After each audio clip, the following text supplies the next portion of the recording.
Hello friends, मैं आयुष और मैं आप सभी का इस ज्ञान गंगा चैनल पे स्वागत करता हूं। अभी पढ़ेंगे केमिस्ट्री और केमिस्ट्री में होगा आज का टॉपिक एटॉमिक स्ट्रक्चर, मतलब परमाणु संरचना। इसमें हम देखेंगे कि परमाणु संरचना के बारे में अब पढ़े होंगे कि बहुत सारे लोगों ने मॉडल दिया। किस चीज़ का मॉडल की बात कर रहा हूँ? परमाणु मॉडल दिया। तो अलग अलग व्यक्तियों ने परमाणु मॉडल दिया, जैसे अभी देखिएगा जे थॉमसन ने, दूसरा रदरफोर्ड और तीसरा नील्स बोर ने। इन सबके बारे में उनकी मॉडल को पढ़ना है, क्योंकि उनके मॉडल से क्वेश्चन पूछा जाता है। जो लोग नए जुड़े हैं वो प्रीवियस वीडियोस को जरूर देखें। बहुत शानदार तरीके से फिजिक्स, केमिस्ट्री, पॉलिटी, इसके बाद ह्यूमन ज्योग्राफी और करंट अफेयर्स संडे को बताया जा रहा है। मैं उम्मीद करता हूं आप लोगों को बहुत अच्छा लगेगा। एक बार जरूर जाइए, जरूर विजिट कीजिए। डिस्क्रिप्शन बॉक्स में सारे लिंक दिया हुआ है। बिना विलंब किए मैं इस टॉपिक पे पहले बात करूं, ठीक है? तो परमाणु संरचना, इसको बोलते हैं स्ट्रक्चर ऑफ एटम। क्या है ये? देखिए, पदार्थ परमाणुओं और अणुओं से मिलकर बना है। ये प्रीवियस चैप्टर में मैंने आपको समझा दिया था। अगली बात देखिए, ये याद रखिएगा, कई बार ये पूछता है। पदार्थों में आवेशित कण होते हैं। दो वस्तुओं को आपस में रगड़ने से उनमें विद्युत आवेश आ जाता है। कई बार देखे होंगे कि आप अगर इस तरह से अपने पेन को बाल में इस तरह हैंग करोगे और कागज का छोटा छोटा टुकड़ा रख दोगे तो वो क्या करेगा? उसको आकर्षित करता है। इसका क्या मतलब हुआ कि दो वस्तु थे, उसको आपस में आपने रगड़ किया, उसमें एक दूसरे से कोलाइड कर रहा है, तो उसमें क्या हुआ? विद्युत आवेश आ गया। इसी की बात कर रहा हूँ। कैसे आता है उसके बारे में और डिटेल से मैं आपको बताऊंगा थोड़ी देर बाद। अभी देखिए, जनरली आप देखते होंगे कि किसी भी एटम में इलेक्ट्रॉन और प्रोटॉन दोनों होते हैं, ठीक? कैसे होते हैं, कहाँ पे होते हैं, किस तरह सिचुएटेड है, सारे आपको आज समझ में आ जाएगा। तो सबसे पहले इलेक्ट्रॉन, प्रोटॉन और न्यूट्रॉन, ये तीन टाइप का विभाजन है किसी भी परमाणु में। एक बात समझिए, जो इलेक्ट्रॉन के बारे में मैं कह रहा हूं तो इसका आवेश पूछता है कई बार। तो इलेक्ट्रॉन जब भी मैं लिखूंगा तो E माइनस लिखूंगा। इसका सीधा मतलब है कि इलेक्ट्रॉन कैसा होता है? नेगेटिव होता है। और अगर प्रोटॉन में जब भी लिखूंगा तो P प्लस लिखूंगा। इसका मतलब प्रोटॉन कैसा होता है? पॉजिटिव होता है। ये बात आप समझ पाए होंगे। अगली बात, न्यूट्रॉन का मतलब जीरो लिखा हुआ है। इसका मतलब ये न्यूट्रल होता है, ना ही पॉजिटिव चार्ज होता है ना ही नेगेटिव चार्ज होता है। ये कोई भी आवेश इस पे नहीं होता, आवेश रहित होता है न्यूट्रॉन। क्लियर? अगली बात होता है कि खोज किसने किया था, और बार बार एग्जाम में पूछा जाता है, ठीक है? तो आपको दिमाग में रखना चाहिए कि इलेक्ट्रॉन का खोज किसने किया, प्रोटॉन का खोज किसने किया और न्यूट्रॉन का खोज किसने किया। तो इलेक्ट्रॉन का खोज किया है जे थॉमसन ने, प्रोटॉन का खोज किया है गोल्डस्टीन ने, और न्यूट्रॉन का खोज किया है जेम्स चैडविक ने। अब जरा देखिए जो मैं बातें कह रहा हूँ, इलेक्ट्रॉन के लिए जे थॉमसन, प्रोटॉन के लिए गोल्डस्टीन और न्यूट्रॉन के लिए जेम्स चैडविक। मैं समझता हूँ आप जरूर इस चीज़ को याद रखेंगे, क्योंकि ये सारे के सारे बहुत ज़्यादा इंपॉर्टेंट है, क्वेश्चन का हिस्सा बनता है। अगली बात कुछ पॉइंट आउट किया हूँ मैं, उसको समझिए, और इंपॉर्टेंट बात है वो भी। परमाणु इलेक्ट्रॉन और प्रोटॉन से बने होते हैं, अभी आपको समझा रहा था। परस्पर आवेशों को संतुलित करते हैं। इसका मतलब कि अगर मान लीजिए इलेक्ट्रॉन जितना है उतना ही क्या है, अगर प्रोटॉन है, इसका मतलब दोनों पे जो चार्ज था इलेक्ट्रॉन और प्रोटॉन अगर इक्वल हो गया, इसका मतलब इस पे ओवरऑल चार्ज क्या रहेगा? जीरो, बिकॉज वो न्यूट्रल हो जाएगा। तो वही बोला, परमाणु इलेक्ट्रॉन से और प्रोटॉन से बने होते हैं जो परस्पर आवेशों को संतुलित कर लेते हैं, बैलेंस कर लेते हैं, ठीक है? अगली बात क्या लिखा हूं? प्रोटॉन, P प्लस का मतलब आप क्या समझेंगे? प्रोटॉन। तो प्रोटॉन परमाणु के भीतरी भाग में होता है। कैसे पता चलेगा कि भीतरी भाग में होता है? मैं आपको समझाऊंगा, ठीक है? परमाणु के भीतरी भाग में होता है, एवं इलेक्ट्रॉन जो होता है वो बाहरी कक्षा में, कक्षा का मतलब होता है ऑर्बिट में होता है। आप देखेंगे कि आसानी से इलेक्ट्रॉन को बाहर निकाला जा सकता है। जैसे मैं आपको समझा देता हूँ एक बात। देखिए, अगर कोई सेल है ये, और आपको पता होगा कि ये उसका न्यूक्लियस होता है, तो यहाँ पे क्या होता है? प्रोटॉन होता है, साथ साथ यहाँ पे न्यूट्रॉन होता है। तो ओवरऑल न्यूट्रॉन का कोई चार्ज नहीं है, प्रोटॉन का पॉजिटिव चार्ज है। तो ये जो रहेगा नाभिक, उसका चार्ज क्या रहेगा? अब ये सी बात है, पॉजिटिव होगा। इलेक्ट्रॉन क्या होता है? बाहर रोटेट कर रहा होता है, ठीक है? इस तरह से देखेंगे, और बहुत सारा सेल बनते हैं इस तरह से। जैसे आप देखेंगे KLMN इस तरह से बनता चला जाएगा, ठीक है? अगला बात अगर देखेंगे, इसमें एक होता है, इसमें दो, इसमें तीन, इसका चार, मतलब ये सीरियल नंबर है। तो कई बार इसमें इलेक्ट्रॉन निकालना पड़ता है कि कैसे इलेक्ट्रॉन निकालेंगे। टेंशन की बात बिल्कुल नहीं, मैं बहुत आसानी से एक फार्मूला देके आपको सिखा दूंगा, लेकिन इसका लेक्चर आएगा कल वाले में टॉपिक में, ठीक? तो फिलहाल आपको इतना सा दिमाग में रखना है कि प्रोटॉन नाभिक में होता है और इलेक्ट्रॉन ऑर्बिट में रोटेट हो रहे होते हैं। क्लियर है ये बात? अगली चीज देखिए, परमाणु संरचना। जॉन डाल्टन की परमाणु सिद्धांत के अनुसार परमाणु अविभाज्य हैं और अविनाशी है, मतलब ना ही उसको विभाजित किया जा सकता है ना ही उसका विनाश किया जा सकता है। ठीक है, किसने कहा था ये बात? जॉन डाल्टन ने। लेकिन अभी आपको मैंने बताया कि ये अविभाज्य नहीं, मतलब ये विभाजित हो सकता है, विभाज्य है। कैसे हो सकता है विभाजित? इसका देखिए ये वाली बात। बाद में पता चला कि परमाणु के भीतर दो मूल कण होते हैं, एक को इलेक्ट्रॉन कहते हैं और दूसरे को प्रोटॉन कहते हैं। इसका मतलब इसका विभाजन संभव है। इसीलिए कह रहा है कि फाइनली डाल्टन गलत साबित हुए। ठीक है, तो इसमें स्माइल इसलिए कर रहा हूँ कि जब जॉन डाल्टन ने दिया था तब ये सिद्धांत नहीं था। बाद में जब भी रिसर्च होता है तो बड़े बड़े लोग गलत साबित हो जाते हैं। गलत क्या होता है, एक्चुअली उस समय उतना पता नहीं होता है। जैसे जैसे तकनीक बढ़ता चला जाता है लोग उसमें क्या होते हैं, पारंगत होते चले जाते हैं और नए नए सिद्धांत में अपडेट होता चला जाता है। देखिए, परमाणु के भीतर इलेक्ट्रॉन और प्रोटॉन कैसे है ये बात समझ में आ रहा है, लेकिन कैसे व्यवस्थित है, कहाँ पे व्यवस्थित है, इसको लेके बड़ा मतभेद हुआ है। इसीलिए अलग अलग वैज्ञानिकों ने अलग अलग मॉडल दिया और वो मॉडल क्या कहलाएगा आपका? परमाणु मॉडल। ठीक, तो मैंने 3 व्यक्ति को पॉइंट आउट किया है, पहला, दूसरा और ये है तीसरा। तो पहला जे थॉमसन का मॉडल पढ़ेंगे, या कई जगह जे थॉमसन लिखा रहेगा, एनसीईआरटी थॉमसन यूज कर रहा है तो मैं यही शब्द यूज करूंगा। इन्होंने क्या बताया अपने मॉडल में? परमाणु धन आवेशित गोले का बना होता है। ठीक है भाई। दूसरी बात इन्होंने कहा कि इलेक्ट्रॉन उसमें धंसे हुए होते हैं। कैसे? एक डायग्राम से आप समझ लीजिए। कई बार आप लोग तरबूज खाते होंगे, तो तरबूज में क्या होता है, मान लीजिए उसके जो बाहर का पूरा ये आवरण है तरबूज का, वो बोल रहा है कि परमाणु धन आवेशित गोले का बना है, तो ये गोला है, और ये क्या बोल रहा है? धन आवेशित है। और दूसरी बात इन्होंने क्या कह दिया कि उसमें इलेक्ट्रॉन उसमें धंसे होते हैं, मतलब इलेक्ट्रॉन यहाँ, इलेक्ट्रॉन यहाँ, इलेक्ट्रॉन यहाँ, इलेक्ट्रॉन यहाँ, इलेक्ट्रॉन यहाँ, इलेक्ट्रॉन यहाँ। मतलब जब तरबूज का बीज को अगर देखेंगे ध्यान से तो वो अलग अलग जगह पे बटा हुआ होता है। वही कह रहा है कि जो तरबूज है वो पॉजिटिव है, लेकिन उसका जो बीज है वो नेगेटिव है। जरा आप अप्लाई कर लीजिए इसको कि परमाणु धन आवेशित गोले का बना है और इलेक्ट्रॉन उसमें धंसे हुए होते हैं। समझ में आ गया होगा। अगली बात देखिए, ऋणात्मक और धनात्मक आवेश परिमाण में समान होते हैं। इसका मतलब जितनी इलेक्ट्रॉन है उतने ही प्रोटॉन है, तो ओवरऑल कोई भी परमाणु क्या होगा? न्यूट्रल होगा। समझ पाए ये बात?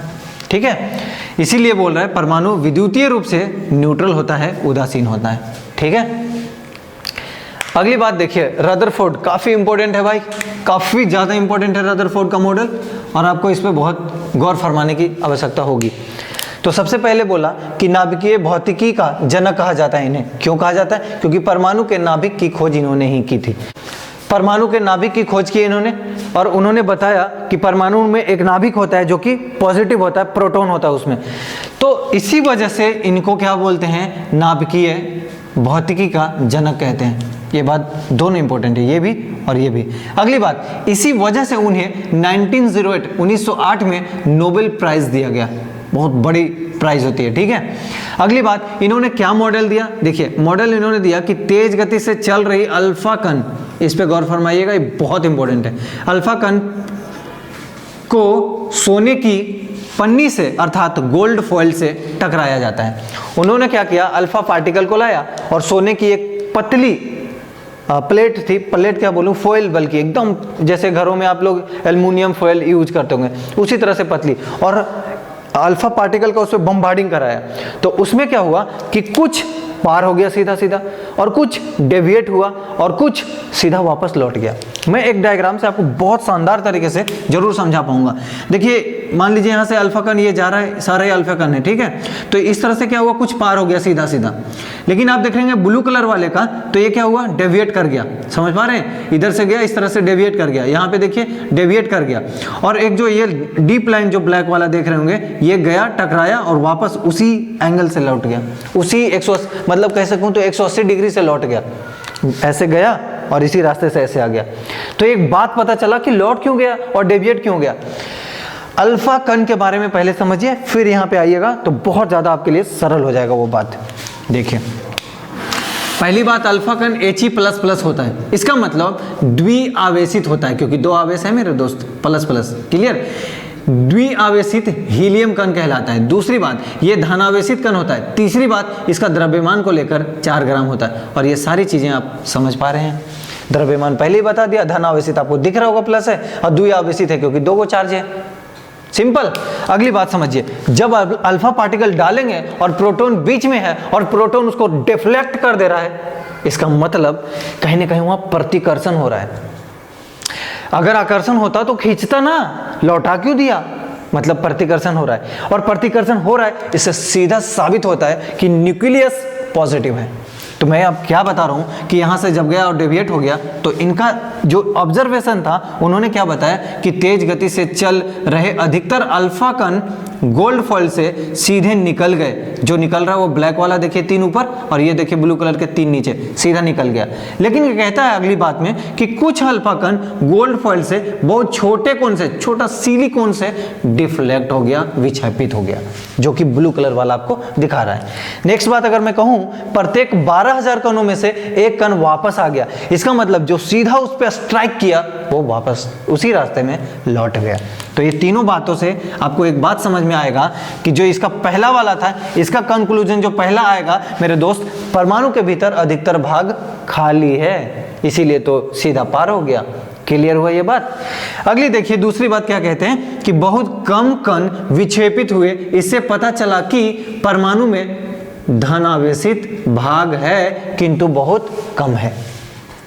और तीसरी बात, बहुत ही कम अल्फा कण 180 डिग्री पर विक्षेपित हुए, अतः परमाणु का पूर्ण धनावेशित भाग बहुत कम है।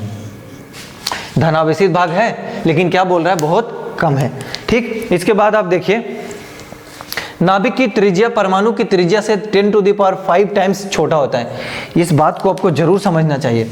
जो नाभिक है, मैं कह रहा हूं कि ये नाभिक और ये है परमाणु, तो नाभिक का जो त्रिज्या है और परमाणु का त्रिज्या बड़ा वाला, तो ये जो त्रिज्या है वो छोटा है परमाणु के त्रिज्या से। नाभिक का त्रिज्या छोटा है परमाणु की त्रिज्या से, और कितना छोटा है, 10⁵ टाइम्स छोटा है।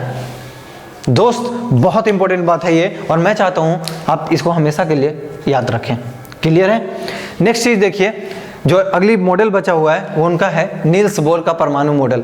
परमाणु संरचना हेतु नील्स बोर को 1922 में नोबेल प्राइज दिया गया।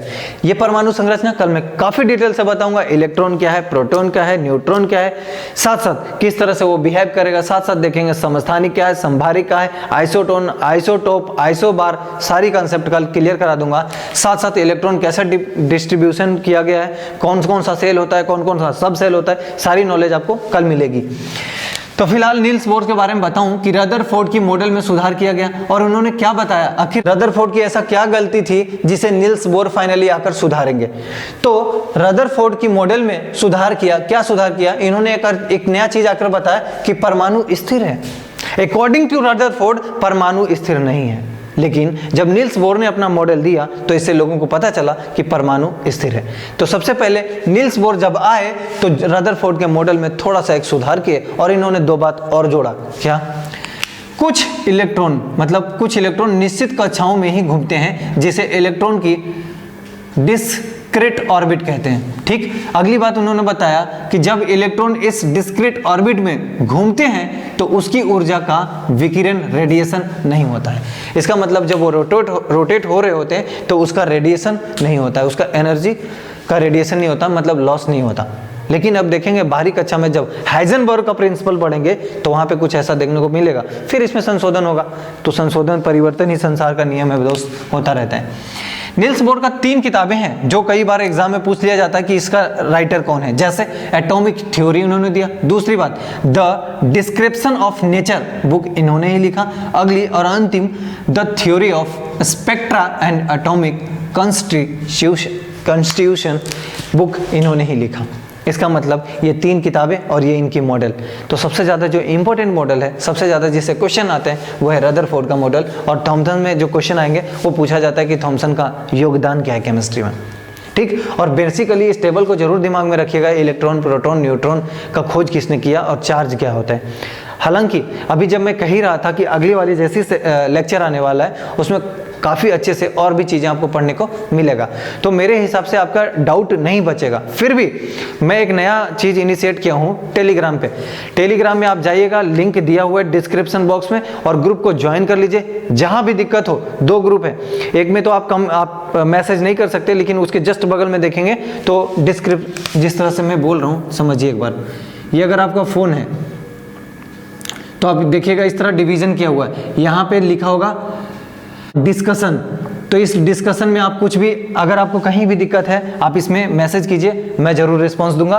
और एक जो ग्रुप एक जो दिखेगा उसमें सिर्फ मैं अपडेट कर सकता हूं। तो आप लोग के लिए ये अब ओपन है, आप लोग इस पे जाकर जरूर कमेंट्स करें। ज़्यादा से ज़्यादा लोगों से यही कहूँगा ज्वाइन कर लें, और जहाँ भी दिक्कत हो ज़रूर क्वेश्चन पूछ लिया करें। दोस्तों को शेयर जरूर करें, मैं उम्मीद भी करता हूँ आप कर भी रहे हैं, फिर भी करते रहें, लोगों तक पहुँचने दें। और मिलते हैं नेक्स्ट वीडियो में, तब तक के लिए धन्यवाद।